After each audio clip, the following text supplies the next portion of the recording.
અમુક લોકો ખોટો અપ્રચાર કરે છે અને જે પ્રકારે જે જમીન માલિક કે પોતે એને જે કરવું હોય તે કરી શકે છે. જમીન માલિકને વ્યક્તિગત કોર્ટમાં જઈને પણ કરાવી શકે છે. રાજ્યના ભારત સરકારના નિયમ મુજબ બધું જ કરાવી શકે છે. એની હારે આપણે કોઈ લેવા દેવા નથી. ફક્ત ને ફક્ત અવળા માર્ગે ચડાવવાની વાત છે અમુક લોકો દ્વારા. અહીંના લોકલ અમુક લોકો એવા છે પ્રકારના જે સોશિયલ મીડિયામાં ચલાવ્યું છે એ લોકોએ આ કરેલું છે. અને તમે પણ જાણો છો, હું પણ જાણું છું. અને જે પ્રકારે ડિમોલિશન કોઈના હિતાર્થે થયું છે, કોઈના લાભાર્થે થયું છે એવું જણાઈ આવે છે. એવા મને પ્રશ્ન જ્યારે પૂછવામાં આવ્યા એટલા માટે મેં મ્યુનિસિપાલિટી કમિશનરને મેં પૂછ્યું હતું કે આ કોણે કર્યું. આજ સુધીમાં વાતચીત એ જ ચાલે છે કે કોણે કર્યું. અનલીગલ થયું હોય તો એની સામે કાર્યવાહી થવી પડે. એમાં કોઈને બચાવવાની, કોઈની સામે કાર્યવાહી કરવાની વાત નથી.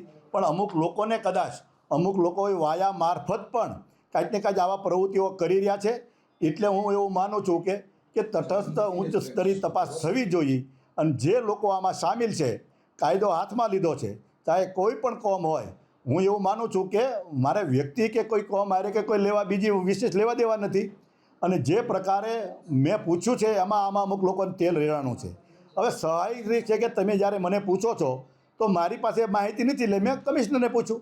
આજે પણ તમે જે પુરાવા લઈને તમે આવો છો, એ બેન એમ કહે છે કે તમે રસ લો છો. મેં રસ લીધો જ નથી, હજી રસ નથી લીધો. આ તો પ્રેસ મીડિયાવાળા મને અહીં પ્રતિનિધિ તરીકે મને પૂછે છે એની હું વાત કરું છું.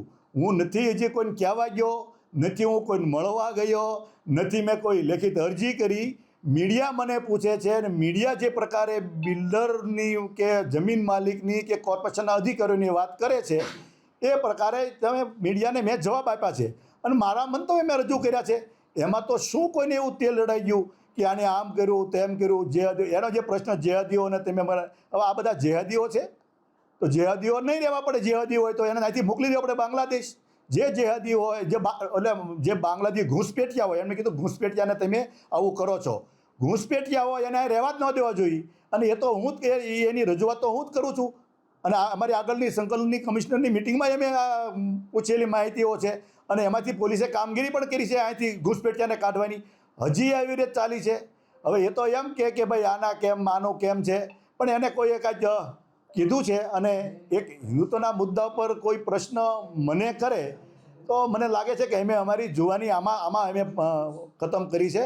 અહીંયા આ લડત માટે એમ જ કરી છે. પણ ઠીક છે, બેનનો મને નથી કોઈ વાંક લાગતો, પણ એમને જે લોકોએ બ્રીફ કર્યું છે અને એ બ્રીફ કરવાવાળાને કંઈક મારી હારે તકલીફ છે એટલે આવું કહેતા હોય એવું લાગે છે. બાકી તમે જાણો છો કે એક પણ જગ્યાએ મેં કોઈ ઘૂસપેઠિયાની કરી, પણ એ ઘૂસપેઠિયાને સાવરે છે એવું ખેંચાવા લઈ જાય છે. વિનુભાઈ, 14 દાડા પછી અધિકારીઓ આજે કબૂલ્યું કે ડિમોલેશન સ્થળ પર એ હતા અને પોલીસ બોલાવી હતી. તો કબૂલ્યો તો સારી વાત કહેવાય. હજુ અડધું કબૂલે છે સાહેબ. એટલે એવું કેવું છે એમનું કે આ ભૂતિયા ડિમોલેશન નથી, આને ભ્રામક પ્રચાર એટલે ભ્રામક માહિતી ફેલાવાઈ રહી છે. અમારી આપણે બધી જે પણ માહિતી અત્યારે લગી કરતા હતા એ ખોટી માહિતી, ભ્રામક હતી. જો માહિતી જે બતાવી છે મીડિયાએ બતાવી છે. મીડિયાએ જે માહિતી બતાવી એની ઉપરથી તમે મને પ્રશ્નના જવાબ માગ્યા છે તે મેં જવાબ આપ્યા છે. એમાં હજી મેં કોઈ એવું તો કીધું જ નથી કે આણે જ ખોટું કર્યું કે આણે જ ખોટું કર્યું. મેં એવું વારંવાર કીધું છે કે જે પ્રકારે જવાબો અને બયાન આવ્યા છે એ અલગ અલગ આવે છે. એના કારણથી શંકા પ્રેરે છે એ પ્રકારનું થાય છે. અને ડિમોલિશન થયું એ સચ્ચી હકીકત છે. જવાબ વારંવાર બીજા આવ્યા છે એટલે તમે વારંવાર મને પૂછવા આવો છો.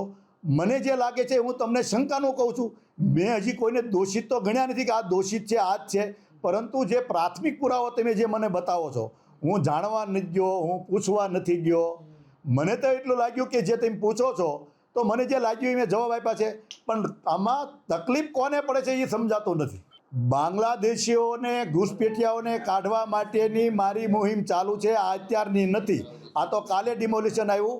અત્યાર સુધીમાં અમારા આ વિસ્તારમાંથી પકડીને રજૂઆત કરી છે તો પોલીસે આમાંથી ઉઠાવ્યા જ છે. અમે આ બાબતમાં પોલીસને અભિનંદન પણ આપ્યા છે. બાંગ્લાદેશીઓ હજી એની મુહિમ તો ચાલુ જ રહેશે.